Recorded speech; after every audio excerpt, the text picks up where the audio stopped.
Good morning everyone, and welcome to today's worked exam answer video. Today I'm having a look at a period 3 elements and their oxides question, which also brings in a little bit of group 2 knowledge as well.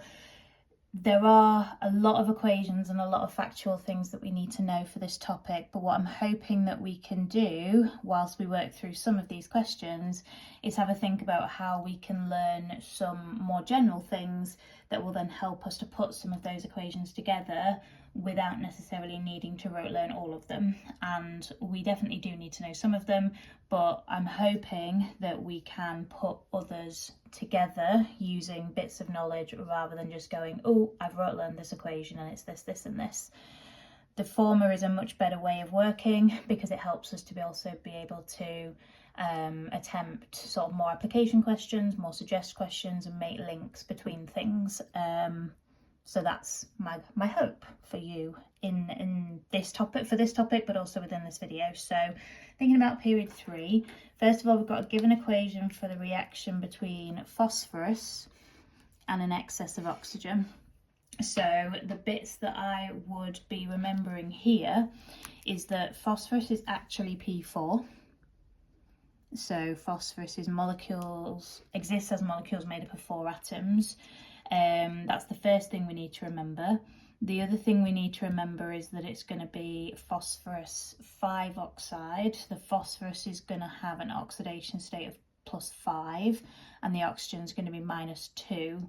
Now that would suggest that the formula would be P2O5, but that's actually the empirical formula and not something that is actually stable. So that's the biggest mistake made with this question. We need to remember that the oxide of phosphorus will be P4O10 as opposed to P2O5, which is not a stable form of phosphorus 5 oxide. So if we know those things, then we can put the rest together and say P4 plus O2 gives P4O10, and then just need to balance our oxygens by popping a 5 there like that. Now you can get away with just writing phosphorus as P rather than P4 and then balancing the phosphorus with the 4 in front of the P as a balancing number. That's also accepted. It's better if we remember that it is P4, that phosphorus exists as molecules with 4 atoms, because we may get asked to compare from a period 3 year 12 periodicity point of view how the melting points of the P4 and SA and Cl2 and AR are related to each other, and that comes down to size of molecules. So we do need to be aware that phosphorus is made up of molecules with 4 atoms, but we can get away with writing it as P and then balancing it with the 4 here if we wanted to. Okay, then we've got to do something similar, but this time we're thinking about a different element and we're thinking about the oxide with water. So here we're doing an equation for sulfur dioxide and water. Again, in terms of what we need to remember potentially here to help us is that sulfur dioxide is acidic as a gas. So if we're putting an acidic gas into water, we're going to make an acid, and I think that can be very helpful as a starting point. So acidic gas, therefore when dissolved in water we're going to make an acid. Now what we perhaps thought prior to this topic is that SO2 would make sulfuric acid in the form that we're used to seeing, H2SO4, but it actually doesn't. SO3 would turn into the H2SO4 that we're familiar with, but SO2 becomes a different version of sulfuric acid. It's H2SO3. And those acids are different strengths. The H2SO3 is more of a weak acid, H2SO4 is a strong acid, and we can distinguish between those using a universal indicator or a pH meter. But yeah, key thing we need to know is that we have got different versions of sulfuric acid. So here we've got sulfur dioxide reacting with water, which will give us H2SO3. which is still sulfuric acid. And if they are talking about different forms of sulfuric acid, they will use the oxidation state of sulfur in the name. So here, the oxidation state of sulfur will be 3 minus 2s is minus 6, 2 plus 1s, that brings it up to minus 4, so the sulfur here would be plus 4. In H2SO4, the sulfur has an oxidation state of plus 6 rather than plus 4, so here, just for your context, we would call this sulfuric, and then you'd get your Roman numerals in brackets, and here it would be 4, which is IV. If it's H2SO4, it would be sulfuric 6 acid, and it'd be VI in the brackets there. That should be a square bracket, sorry. So again, knowing that non-metal oxides are acidic, therefore when we put them into water, we're going to get acids being formed. That can be quite helpful as a starting point. And then, yeah, SO2 to H2SO3, SO3 to H2SO4, which leads us nicely on to the next question, because we've got to give the displayed formula for the anion, and that's also important, formed when sulfur trioxide reacts with water. So first thing, we've got to think SO3 reacting with water, that's going to give us H2SO4, so sulfuric 6 acid. When we think about displayed formula, we've got to show all bonds and all atoms. And we're thinking about the anion formed, so we don't want to do the whole structure of the acid, we're thinking about the anion formed, so negatively charged ion. So we're thinking when the protons have been lost by the acid. So we're going to be thinking of SO4 2 minus. In terms of knowing the structure for sulfuric acid, both versions, and phosphoric acid, that is something we're going to need to be aware of. So that is a bit of rote learning. Here though, when we're thinking about anion, we can think about how that's going to look different. So S in the middle, we've got 2 double bond O's. And then we would have, if we were drawing the full acid, the O's, and then each of these O's would have a H on, and that would give us our H2SO4. But we're thinking about the anion, so negative, negative. So we've lost the protons.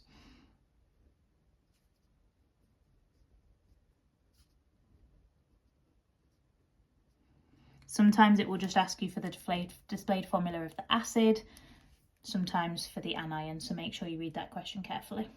Okay. Now we're going to think about group 2. Magnesium is still a period 3 element, which is why they've built it into this question, but of course magnesium will also come into group 2, and we need to know how magnesium reacts with steam. So we have to give an equation and state one observation made. Now there are 2 observations that I'd want you to be familiar with for this reaction. One of the things we need to be careful of is when we're reacting magnesium with steam, we get a different product to if we're reacting with water. So we don't make magnesium hydroxide, we actually make magnesium oxide in this reaction. It doesn't say that we need state symbols here, but I have seen other questions where it's asked for state symbols. So I'll put them in so that you know what they are. So magnesium, solid. Steam, just water, but in the gas phase, so H2O gas. And then that's going to form magnesium oxide, which is a solid. And hydrogen, which is a gas. And that equation is nicely already balanced for us. In terms of our observations, we can say the white powder of magnesium oxide is formed. What a lot of students will say that's wrong is effervescence. And I know we're making a gas, but we only see the bubbles of gas being, or we only see the bubbles of gas full stop if we have the gas being formed within a liquid or a solution.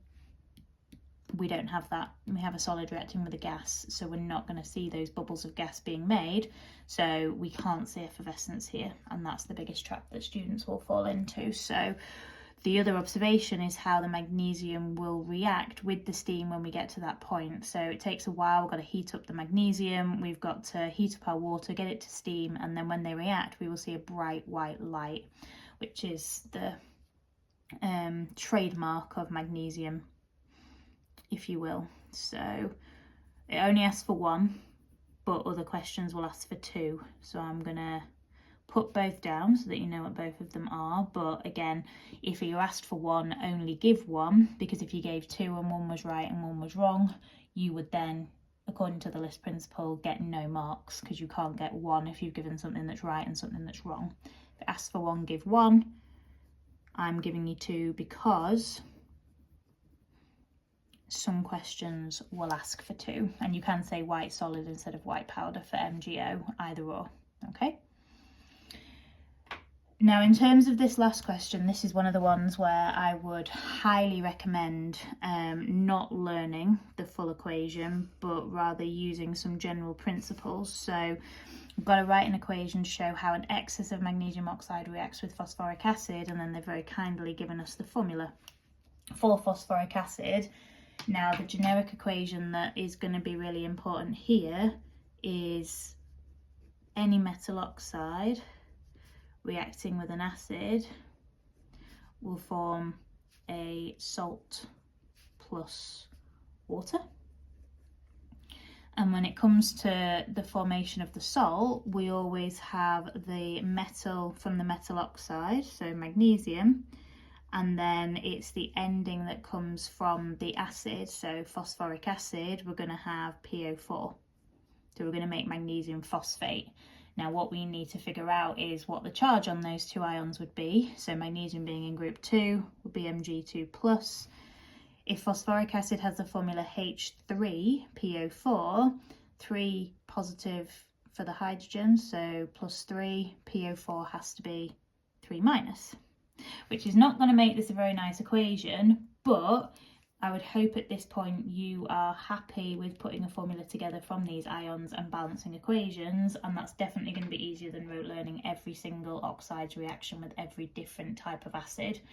So long as we know we're going to get magnesium phosphate here and we can figure out the charges on those 2 ions, I would suggest this is a much easier way. So magnesium oxide, MgO, plus phosphoric acid, H3PO4, is going to give us, it's going to be Mg3 to make that up to 6+, and then to make this 6-, we're going to need 2 phosphates, so PO4 in brackets 2, because that's a polyatomic ion, we want 2 lots of the phosphorus and 2 lots of the O4. That would give me +6 - 6, they would cancel to 0, and then we've got our water. And then in terms of balancing, 3 magnesiums means we're going to need 3 MgO. 2 lots of the phosphate ion means we're going to need 2 lots of phosphoric acid. Water, we're going to have, well, all of these oxygens are accounted for in there, so we're going to need 3 oxygens. And we need 6 hydrogens, so therefore 3 lots of H2O. And we could be asked to do this with, I've seen aluminium oxide and sulfuric acid. I'm sure there are others as well.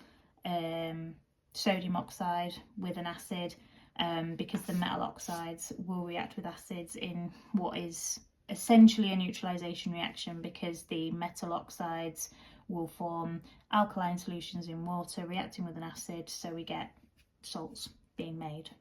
Okay, there are some equations from this topic, like I say, that are strange, weird, and wonderful that I would remember, but that's certainly not one of them. I'd be remembering this, backing myself to figure out the ions in the salt, then putting it together.